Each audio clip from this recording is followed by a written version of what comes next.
Hello, testing, testing. I think my mic was muted. That would be that would be a big problem right there if it wasn't going on.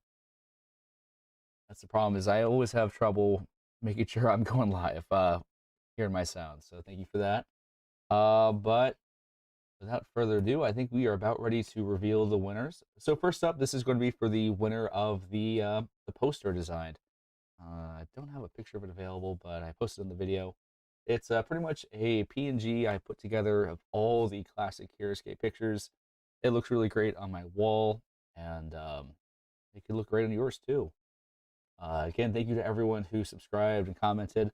All your kind words and comments really did uh, mean a lot to me, so I appreciate that. Thank you, Mega Bugfish, for checking that for me. It's gotten the best of me a couple times. All right, and I got a new shirt today. I'm happy about that. My classic Roguescaper shirt. And let's see what's going to win this.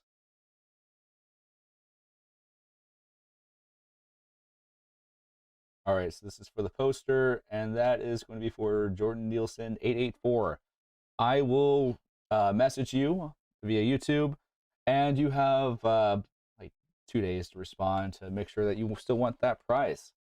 So you got that right there. Let me just copy this down so I don't forget. And I hope everyone had a great Halloween as well. It's too cold where I was, so it definitely was just we had an indoor trick or treat, and then we just went home and watched some scary movies. I dressed up as a Mandalorian. My whole family did. So I was the Mandalorian proper, Din Djarin, and then my wife was Sabine. My oldest was Boba Fett. Youngest was Jango Fett, and my middle girl was Sabine. Sabine ran from the Rebel show. So it was a pretty fun outing, and that copied here.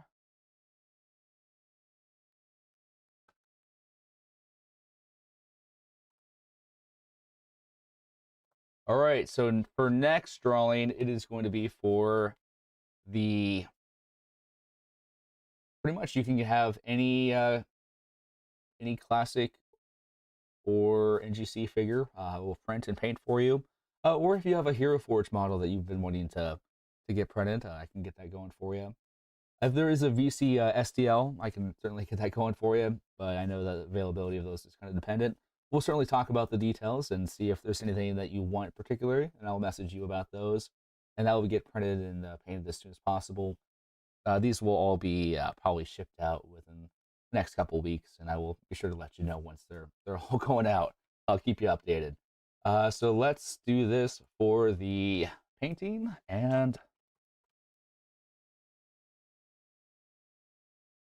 let's spin the wheel. And aircraft right there, one. So congratulations there. You get a pretty much anything you want painted. Good job. Copy that over. I can't talk today. I had a little tickle in my throat, probably from being out in the cold, but I apologize if I'm all over the place. And I will be having more of these contests, so don't worry, this isn't the only one. Next benchmark, I'm thinking is going to be 175. So if we get to 175, I'll have some more awesome giveaways available for people. Oh, thank you. Yes, yeah, I got that off Etsy. It's definitely one of my favorite things I own. Mega Bugfish, the Craig sticker right here. I also got Sonlin, who's faded out because he's being used so much. Um, my own sticker I like to wear myself, and just a D&D sticker here. I like stickers, but the only problem I have now is I don't have enough space to put them all. And all right. And this will be for the variant of the Skull Demon. I don't have the one commonly used, but they still have the official alt cult card on heroescapers.com. This is a hard figure to come by. This is not a 3D print or a paint. This is the actual figure. So this is available. We just crossed 100, and I'm stoked. I'm excited. Just something about hitting that number really made me super happy. So thank you all for doing that and pushing me over. We got a lot of things coming in the coming months, especially with AOA coming out. There's gonna be a lot more painting videos and boxings. I'm working on some lore videos. I have a lot of thoughts about Thorman, and I got some stuff talking about how to play Escape, how to play certain characters. I definitely want to talk about Source, meet the team. So I got a lot of stuff on the back burner here. I just switched jobs, so I have a lot more availability now, and we'll be hopefully getting things out a lot more. I'll keep on doing my painting live streams as I have time, and certainly keep on making those tutorials. Thank you so much. Yeah, hitting 100 is it's. I mean, I know there's people out there with a lot more, but it's these small little things that really just really made me happy. So we definitely jumped up from, I think, 86 to 100 in a couple weeks. So that's really, and I'm a niche within a niche right now. I'm teaching people how to paint who traditionally don't want to paint for a game that's been out of commission for a decade and a half. So every person that's following and keeping up, it's really means a whole lot to me. And all right, so last one is for Skull Demon. I always get the Skull Demon and the Horn Skull Brutes mixed up immensely. I always call him Horn Skull Demon, which I guess isn't wrong. He has horns and a skull, I guess. But I don't want anyone with to call me out on the pedantics. All right, let's see here. Who's gonna win this? And that's going to be Light Siegfried is going to win the Skull Demon. All right, congrats. Now, we'll definitely be doing this again, as I mentioned before. And I have to write this down. I have the memory of a goldfish, so thankfully I did. I'm recording this so I can look back if need be. Well, we got that done. Congratulations to those winners. Horn Skull Demon Brute. Oh, don't do that to my brain. I couldn't handle that. All right. Now, wave 3 for New Generation Customs. If you haven't heard, congrats on the 100. Thank you so much. Thank you. Yeah, we just hit it, so I'm happy to be able to give this away and announce some awesome prizes. But yeah, New Generations Custom. You probably heard about them. They like to have their presence known in Facebook and the Reddit. We're really good at marketing yourself. We have some people great on the team who really excel at that. They put me in my little corner and they let me just paint and put in my 2 cents. So I am a member of that team and gonna help bring these figures to life once I print and paint them. I'm someone that's like, I have an idea, but how do we get this from an idea to a thing on the table? That's my corner I work on. If you don't know what New Generations Custom is they're pretty much a customs group really focused on painting and printing, utilizing that technology to bring new characters. Originally, we were focused on continuing the AOA story, but it's coming back now, so we kind of shifted focus to our own crazy ideas and stuff that we kind of would like to see on the table. So this will be a different review than some other people looking at it because I'm kind of directly associated with the team. I see how the sausage is made, so to speak. So I'll certainly try to give you as much trivia tidbits about the design process as possible. As I'm allowed to. Some designing is a interesting experience. If anyone can make a custom and put some stats on it, but really kind of putting it through to other people who excel at certain areas and really just kind of putting your ideas into a group of people definitely allows for more fleshed out and fluid concepts and more unique stuff to kind of get generated. A lot of these have gone through multiple iterations, and it's really fun just being part of the team. If you have a bunch of ideas, I suggest you find your own group of people and try to get that going as well. But shout out to Dandelions, who kind of manages this website here. I think we have, I speak biasly, but we have one of the best, I think, fan made websites out there. It's just so clean, uh, so readable. There's me. They link my videos I post for their NGC here too. So I just want to explain the website. Let's see here. So we are going to go to the compendium and we're going to check out some of these new cards. So first thing I would think would be good to reference is we have kind of a supplement for some new rules released. If you notice our cards, we kind of decided to limit or like use keywords for some of the powers that are used a lot. Like flying takes up so much text box space, but it's really easy to understand and allows for more, cool powers and other stuff to be added. So we traditionally have keywords for flying, stealth flying, disengage, and phantom walk at this time. Those are pretty commonly understood, and they're pretty easy to look up if you didn't know what they are. We use D20 instead of 20-sided die to save some space, and it's kind of more common now after a lot more people are playing D&D and stuff like that. Something introduced in this wave is atmospheres, which are really fun if you want to change the way you play the game, or they're really just a good way to, kind of give a different way or nerf some things or boost some things if you want to.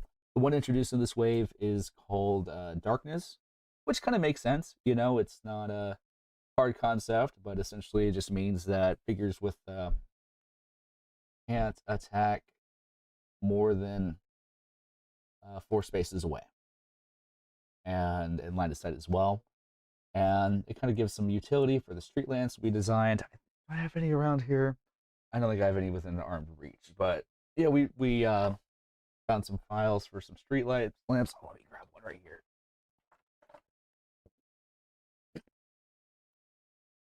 My office is a network of chaos, but you know what? I don't mind.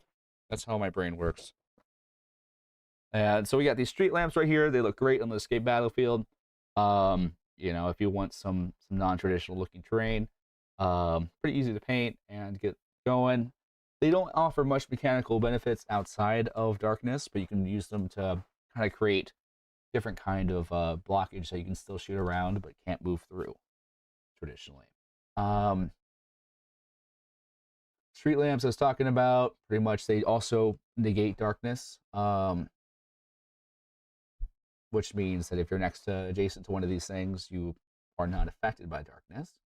And then something that I'm really happy with what's been developed so far are icons.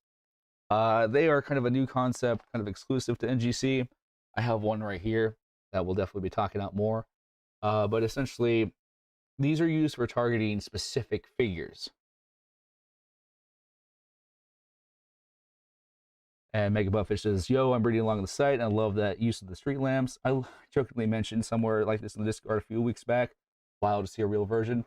Yeah, they're really fun. Definitely recommend playing with them.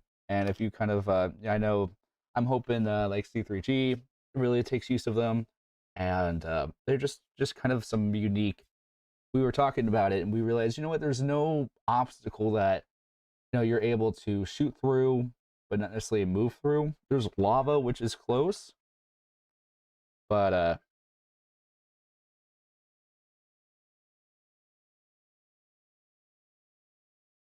there's lava, which is close. Sorry, someone's calling me on Facebook. Some which is close, and but it doesn't necessarily serve the same thing. And yeah, definitely recommend trying them out. If nothing else, you can create some cool blocking scenarios. We don't have rules for them as destructible objects, but they're easy enough to remove that you can make your own homebrews and make them excuse me, able to be destroyed. And when I was talking about icons, yeah, definitely. They are meant to reference specific figures because escape rules and mechanics really have a hard time of separating squads from like kind of their individual parts. Let's say you want to target a member of the squad. The phrasing just was a nightmare to navigate. So we developed these what are called icons. They get placed on the board. Certain powers reference them. They will get placed on the board underneath the figure. And so like this one right here is for the Clats and Coles bell icon, which will give some benefits to pretty much creatures that that are terrifying. And the darkness mechanic is simple, but it works really intuitively with a real game, which I appreciate. Yeah, it's a really simple mechanic. We had some different versions, but this is just, escape. The key to making custom escape is keep it simple. No stupid. It's just really less is more. The limit of a space on a card is really what you need. The complexity level you should keep it at. So it's just it's a fun way to negate range, and really we have some scenarios that are still being tested, but they're being released soon that will be coming out that definitely make use of this as well. Or you can just use them in your home games. And so here's just kind of a more specific breakthrough of all of them. And so that's just kind of some fun things to reference if you're looking to play with these characters. They're pretty easy and intuitive, but with that we just have a space for them to go. Let's see here. So this is first character we have is Volgren Sureshot. This is a really fun character that I got to play and test with a bit. And he's definitely gone through some changes. Part of the reason we kind of developed icons was his proportion contortion cannon, which we'll definitely dive into more. But we try to eliminate as much memory mechanics with an escalating. And Megapuffish says I did something a while back with escalating snowstorm scenario. Scenario play is really fun. It's a good way to mix up the game for sure. I'd love to see how that plays out. And but as for Volgren, let's see here. He's got Deadly Shot. When attacking with Volgren, you can all skull rolled count for an additional hit. It's a classic power that is definitely better with range compared to melee, but it's fun. Thankfully, he has a low attack to kind of balance this out. Size Up, which was originally called Fell the Beast. We like the name of it, but there's so many beasts post AOA that it was a little confusing to keep track of, and we didn't want to cause any initial confusion, so we changed that to Size Up, and I personally like this one more. But this one's really interesting. He has a lot of unique interplay with the axe grinders, and pretty much when he attacks a huge figure and no skulls are rolled, he may attack one additional time, which comes up a bit. Not a lot of competitive teams use too many huge figures, but it's good to have in your back pocket. But where this becomes interesting is with his kind of his signature move, Proportion Contortion Cannon, which is after Volgren attacks. If at least one skull is rolled, the defending figure is not destroyed. You may place either a small icon or a huge icon under the defending figure's base until the end of the round. An opponent's figure with the icon is considered to be that size for special powers on army cards you control. So what's really unique about this is that this is a power that changes size and uses size as a mechanic in the game, which is kind of working that out mechanically. It was definitely tough. It doesn't change your figure size. Your model doesn't grow big. You don't have a different model you put on. But essentially, you would put. Do I have this icon here? So we have the Smolin icon right here. Yes, the Ant-Man gun. Yeah, he can make people big or little. So let's say there's some really fun applications with this. So let's say you just have Volgren, no other characters, and you're fighting Jotun. Not Jotun. Let's say you have Jotun and Volgren on your team. You can make Q10 small, have Jotun throw them around. You can have, a Death Reaver, which is traditionally a small character. Now it's a huge character that the axe grinders can hopefully take down a bit easier. It kind of addresses the issue axe grinders have, which is sometimes there's just not a lot of huge figures in play, and gives you some versatility in that regard. And he does have limited range. There's probably some concern about a range figure for a screening squad. We tested them, and we found that this limited range really creates some nice interplay with the axe grinders, just because full range is, it's kind of marginal, and you're also giving up your axe grinder's move to kind of attack with him. So, people can definitely catch up to him, and once he's surrounded, he becomes less and less viable. Important thing to note is that you don't have to wound a figure, you just have to roll a skull for the attack. And It's definitely one of the most unique characters out there that you'll find. It's really, he's just a fun character. He's got some fun synergy as a soldier. You can put Marcus in your army and really kind of use him more as kind of uh, as a blaster up on a hilltop. If you don't want to do a dwarf army, yeah, he's just fun. He's a really fun character. I had the pleasure of testing him out. Definitely recommend him for just something different.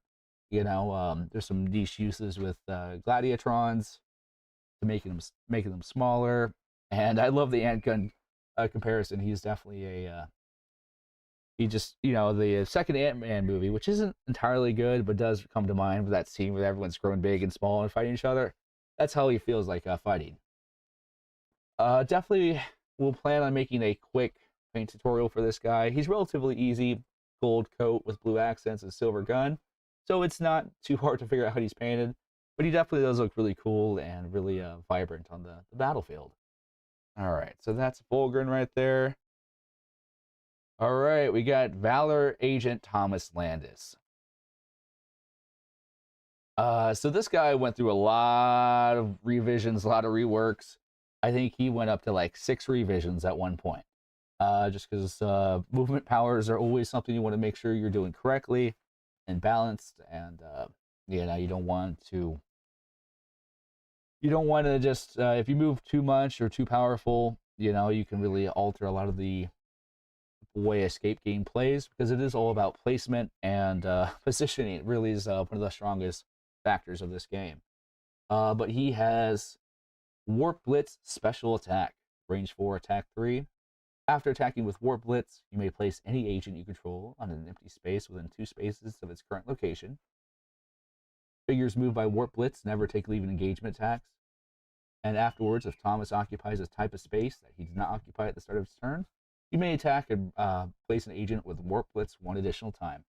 I like this guy because he gives marginal utility to having an all-agent army. Now it makes sense to field both Agent Car and your Krav Maga and your Microcore all together. Before they had little interplay and you kind of selected them for their niche use.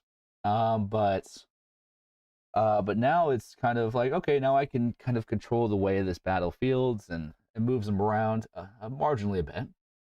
So let's break this down a bit just so it's clear how this works. So you want to attack first.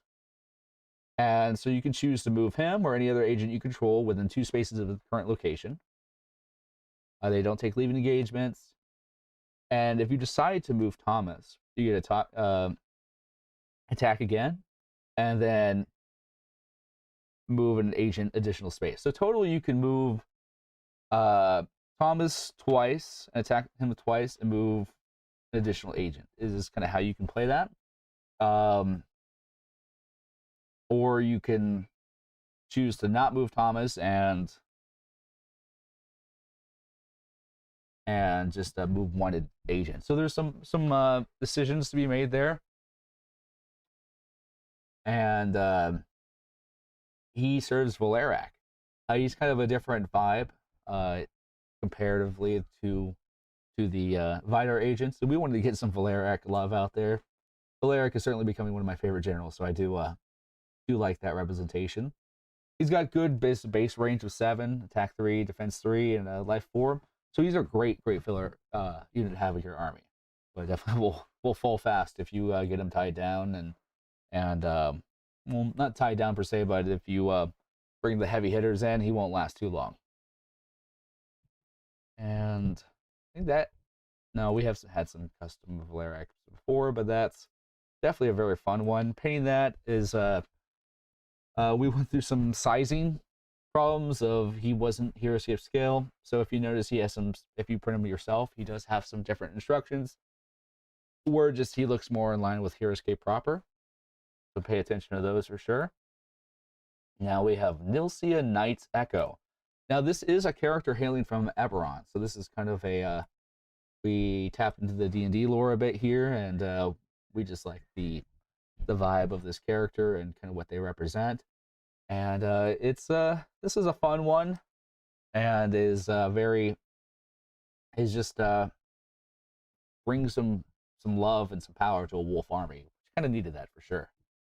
So basic, you have your double attack, you can attack twice, and now we have Howl. Whenever an opponent's figure within 4 clear sight spaces of Nilcia receives 1 or more wounds from a friendly figure's normal special attack, I'll roll the d20.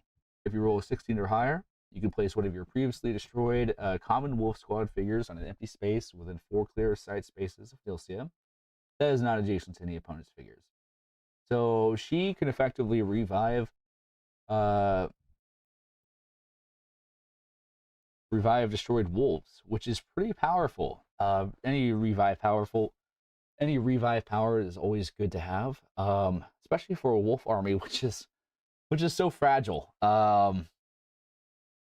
It's definitely it has a high I'm gonna say DC because I play too much D&D, but it has a high percentage, a low percentage of that working. So it's 20%, I believe, 25. And yeah, but it's always fun to bring your characters back. I'd love to see a variation of this for some Vipers. I think that would be kind of fun because they have that problem of going out and dying, and then that's about it.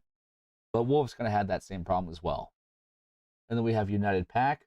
Anytime you roll the d20 for a lycanthrope or hybrid army card, you can add 1 to your roll for each wolf you control within 4 clear sight spaces of that hero, up to a maximum of +4 for United Pack. So it really does encourage you to kind of have a swarm of wolves go on someone. Makes lycanthropy and what other wolf heroes are. It does affect Howl as well. So Nilcia is affected by Howl, and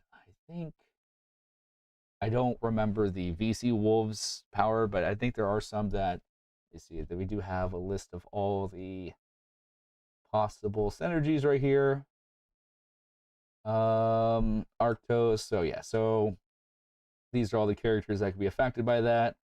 So get some use out of a wolf or lycanthropy army to kind of bridges the gap, so to speak. So that's definitely something can become a centerpiece for a really powerful or fun wolf army.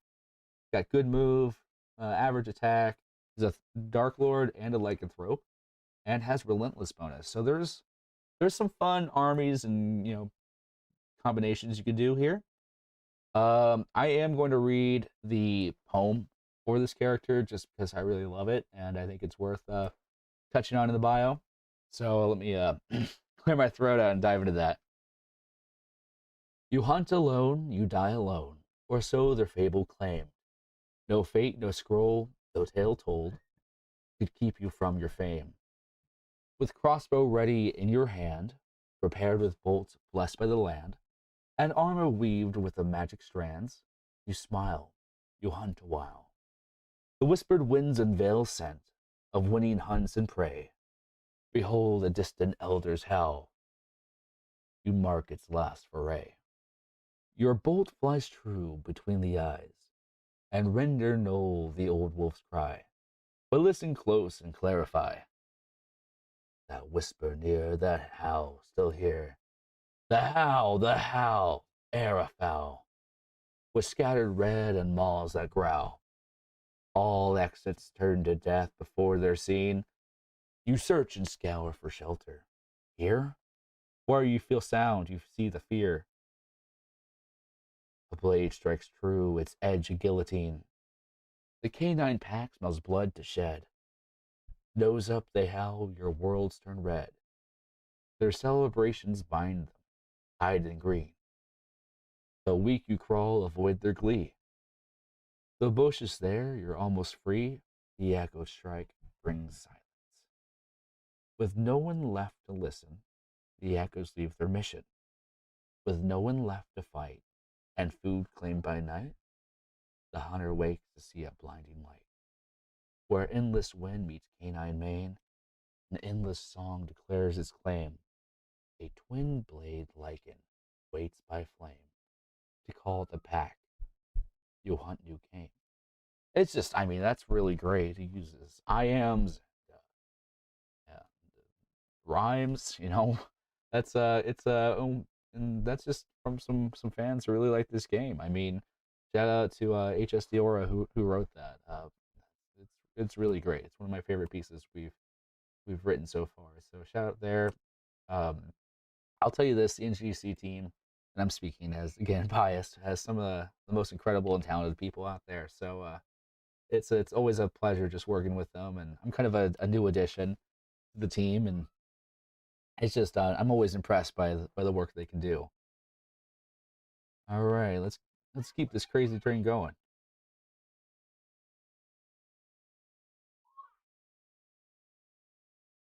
All right, so next we have the Krypton agents.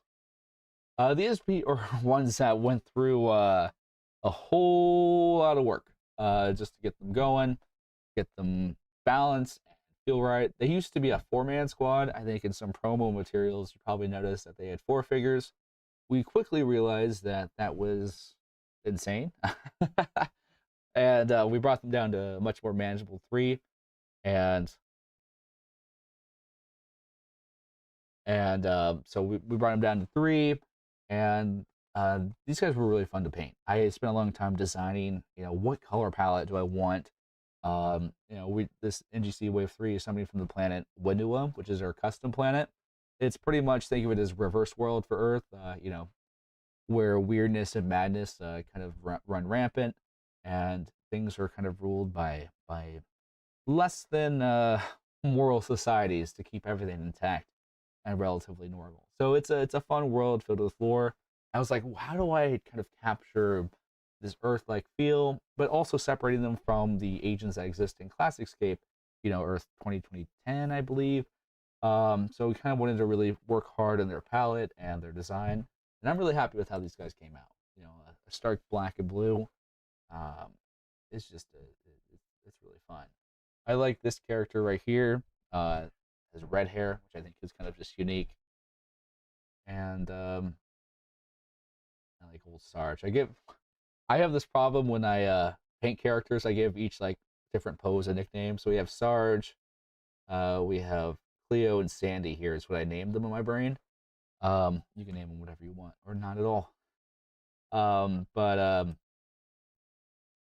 So let's review the card proper now. So they work for Vidar. So always nice having some Vidar stuff with range because you can hook it up with Laglor.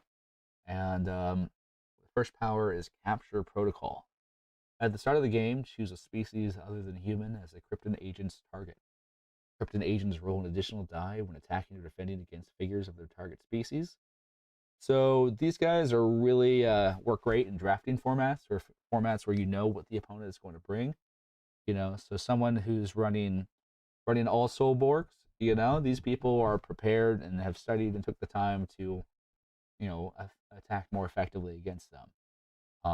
If so, people that like to use single species armies, it definitely is a strong counterplay for them, but not definitely not. Three attack still isn't game breaking, but definitely is the preferred way to play these guys. And then we have Cold Storage. When a Krypton agent destroys a figure of its chosen target species, remove the destroyed figure from the game and place a gray containment marker on this card. A maximum of 3 containment markers can be placed on this card. So that's really there's some unique applications there. So these people are designed to fight undead originally. So let's say you have a bunch of zombies. You kill a zombie. That zombie's not coming back. You can definitely, Morrow Hive, any like revitalizing armies are definitely going to it's going to be a hard matchup for these guys. And then we have countermeasures. Instead of attacking with a Krypton agent, you may choose an opponent's unique figure of its chosen target species within 4 clear sight spaces, or remove a containment marker from this card. Until the next time you reveal an order marker, all special powers on that figure's army card are negated.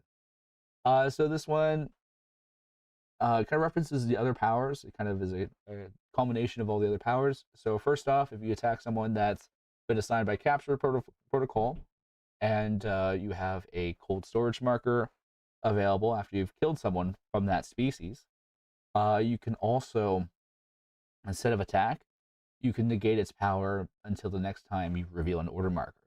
This is again specific to what you're fighting against, but it's a micro banishment like Moore's Maid has. So you can. I'm trying to think of what's a really good application this is for. Um, it's a simple one. Let's say for some reason you're fighting an orc army. Grimnack is coming your way. It's the end of the round. Grimnack has the last order marker. You could negate him, and he won't be able to chomp any of your agents, which is pretty fun. So it's definitely keeps you on your toes on how you're playing and how you're going about this. You want to think a turn in advance. What's something that is good to take offline just temporarily? They have average range, average move, and they are a tricky squad. And yeah, definitely recommend getting a bunch of these guys, putting them off, and playing all of them in your army for sure. All right, going through this. Astley's finally here. Astley has been on the shelf for a bit, as things have been shuffled around because of the AOA announcements. But finally, this little bunny is here to play with. We have, if you've probably noticed that our familiars, we've kind of have a set color scheme for them. So they all are variations of white and purple. And I kind of like that visual synergy at first. At first, I was kind of opposed to it, but um, um, we discussed it and we're like, yeah, okay, so let's make all the familiars look like they're similar, which I think is actually kind of a fun idea. Of course, you can paint them any way you like. I saw some people painting them as bloopies from Legend of Zelda, kind of like that blue ethereal feeling, which, excuse me, I also agree with as well. So all the familiars kind of have their very own unique species, which is Hornrender or Brambletoth or whatever it is. This is a beast, so you get that beast energy going. Familiar with the Dryans and some Gruts as well. It's loyal, it's small, it's a little bunny. What harm can this do? So first off, it has Space Rift. As when determining range and or sight for a normal or special attack or special power for a wizard you control, you may choose to count spaces from Astley's location and use Astley's target point. Astley is never affected by any attack or power that uses Space Rift. So this is really fun. It's kind of extender for abilities. So let's say you're playing Moorsbane with Astley and you want to negate someone more than the designated spaces. Well, you can choose Astley, who may have been out in the field further, and negate someone. So it's definitely kind of some niche utility, as wizards are kind of all over the place. But you can use Astley as pretty much a focal point for any of the spells or nasty effects you wish to summon without getting your wizards too deep into the fray, which is great. And it has War Pop instead of moving Astley normally. You can place on any empty space within 4 spaces of the current location. It's pretty simple, just can teleport around the battlefield, which we thought was fun. It's got low attack and low defense, so it's going down going down fast. But if you want to kind of extend your spells and make wizards kind of have some funky utility, it's definitely you got 55 points left over. It's a no-brainer. I do wish it worked with Archmages, but that Archmage tag is the death to me. If only Solomon was a wizard. All right, so we have, and that's it. So that's it for this wave here. These are the previous releases. Most of them are AOA stuff. We do have some originals, but this is kind of the wave where we really started hitting our stride. NGC really was able to go to the table and not have to base it off what AOA was planning, but really like what do we want to have as designers and creators. Let's see if we have any new lore drops here. I forget when this one was written here. No, that's all right. So let's see here. I'm just checking, make sure. We have some more stuff coming soon. We want to just make sure they're all fully tested for you, so certainly be on the lookout for that. But yeah, that's wave 3. Definitely check it out. If you need help painting some of these figures, I definitely will be uploading more videos on that. And if you have any suggestions for things you'd love me to paint, let me know. I'm certainly monitor those comments and and pay attention to those. As I'm always, if someone says, "Hey, I need Mario dividers," I don't know how to paint them. Let me know. I'll put that on my list and try to get around to that as soon as possible, either with a live paint or a edited video if I feel like that's necessary. And my voice is going out, but that's about it for today. Uh, it's been a crazy couple weeks for me. Wait, there's something I didn't see here. Let's see if I missed something. Oh, oh, I skipped. I thought we had more. Well, let me get through these guys real fast. I was like, wait a second. I think these are. I'm not sure how they're arranged. Let me just look at wave three. I think it was just how they kind of pop up. So there we go. I was like, wait, I thought we released a bunch more. Let me dive into this a bit more. Ignore those closing remarks. So we got slate scales. These are big boys. These are like giant worms o' death. They are fun to have. You can make, and they're common. So they're the first common huge squad. So you can just have a swarm of worms if you so choose. All right, let's look into these guys real fast here. So we have strategic underground movement. Instead of moving normally with a slate scale dire worm, you immediately place it on an empty non-water space. That is when 5 spaces of that current worm's current location and is no higher than 1 level above that figure's height or 3 level below that figure's base. And dire worm does not take leaving engagement attacks, and that instance move 4 more spaces from its previous location, cannot use its undermine special power this turn. So this is definitely just kind of a movement. They can go underground and pop up somewhere new. It's pretty nice to have that in your back pocket. As I mentioned before, movement is a very valuable part of this game. And I love powers where there's some kind of tactical interlude. You can do this, but then you don't get to use the next power, which is undermine. After moving a slate scale dire worm, you may select an opponent's adjacent small or medium figure and move it 1 space. Figures moved by undermine never take leaving engagement attacks, and a figure may be moved by undermine only once per turn and only onto a landslide. So that means you can't put it into lava, but pods beware. These guys are pod breakers. They go into the ground, pop up, and they'll cause a landslide, causing your figure to be displaced. So it's well, they can't do both in turn, but you get the idea of how they work. And they're pretty sturdy, for their pricing, and they're slow moving, but they can really mess up an arm. Like your fourth mass. That's really all about getting that pod of people up in height with Raylan nearby. They just go, whoop, sorry, move Raylan away off the height. They're just fun. I love the look of these guys more than anything else. They have these alien looking worm guys that just are swarming around, wrecking havoc. And as I mentioned, they are their first huge common squad available. So you can, the ability to block other small figures is not a bug. It's a feature of these guys. That was considered when designing them. That you can build a wall of worms if you position them correctly. And so there's probably some fun strategies there, taking them down. And I love these guys. Don't really have a lot of direct synergies, but be boosted by the classical, which we will be talking about a bit. And Plats and calls. So I was a unit operator for this guy, and he gives me the heebie-jeebies. So I was making sure this guy got out in one piece, but boy is he freaky. He's probably the scariest unit out there. This is what he looks like. I have one in hand, and he is just he's just a creature of pure terror.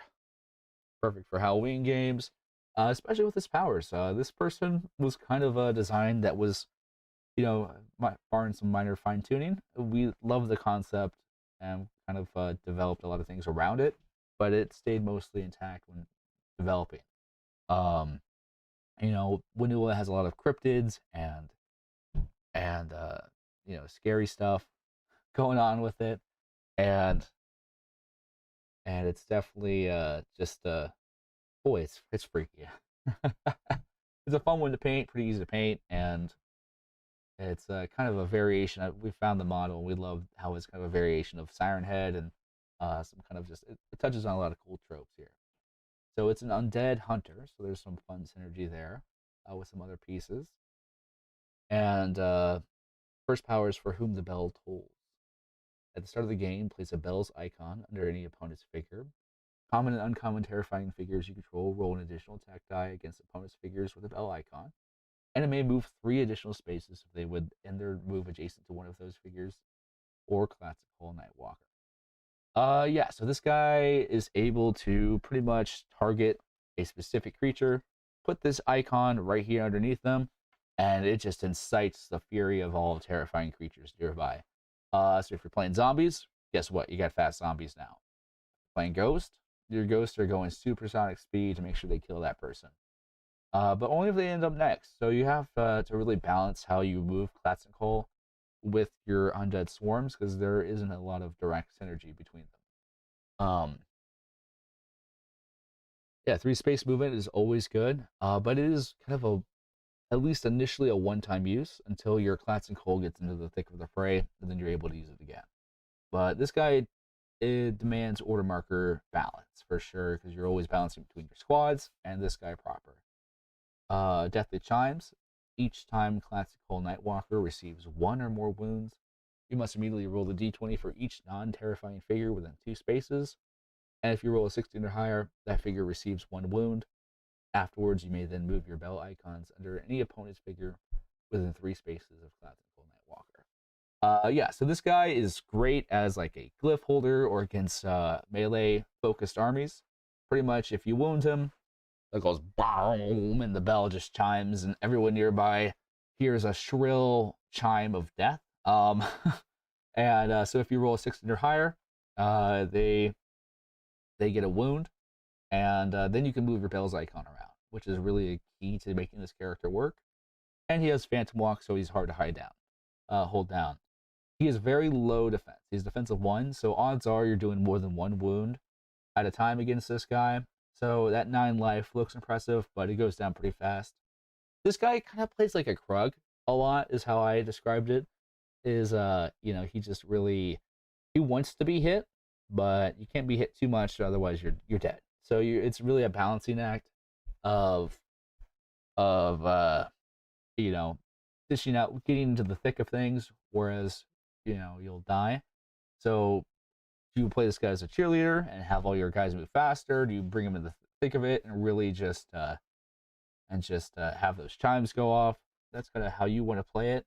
He's got decent attack, and he's a really fun character. I love this guy. His silhouette alone is worth talking about. All right. And let's talk real fast about darkness. We talked about that. And we have some destructible objects. We haven't seen those for a while, really anywhere. So we got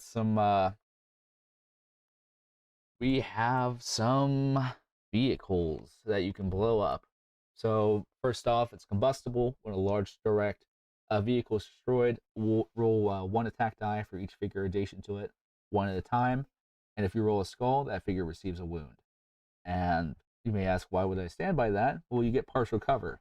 Small and medium figures adjacent to the large vehicle add 1 additional defense die against all non-adjacent figures. So it really kind of simulates the duck and cover behind a vehicle, and it's really fun. The picture doesn't show it very well here, but they do have bases that go onto the battlefield, and those STLs are linked to the website as well.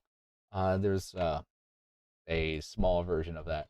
I painted some graffiti on it just because I wanted some dimensionality to it, but you can do whatever you like when you paint your own vehicles. And here's just the smaller version of it that has less defense. Only takes up 2 spaces instead of 3. yeah, so those are those. There's some maps that'll be released with those. Let's see if they posted the maps yet. I think that's still being updated. And yeah, so Wave 3 is kind of a chance for NGC to show themselves off. There's some really fun stuff here. Definitely recommend that you give them a try. I am being back and out of here, so I think I'm going to end the stream here. But thank you so much for watching. I will be reaching out to those winners about prizes, and keep on scaping. You know, there's some fun stuff coming. You know, well, I don't know how I want to end this. So bye. You all take care.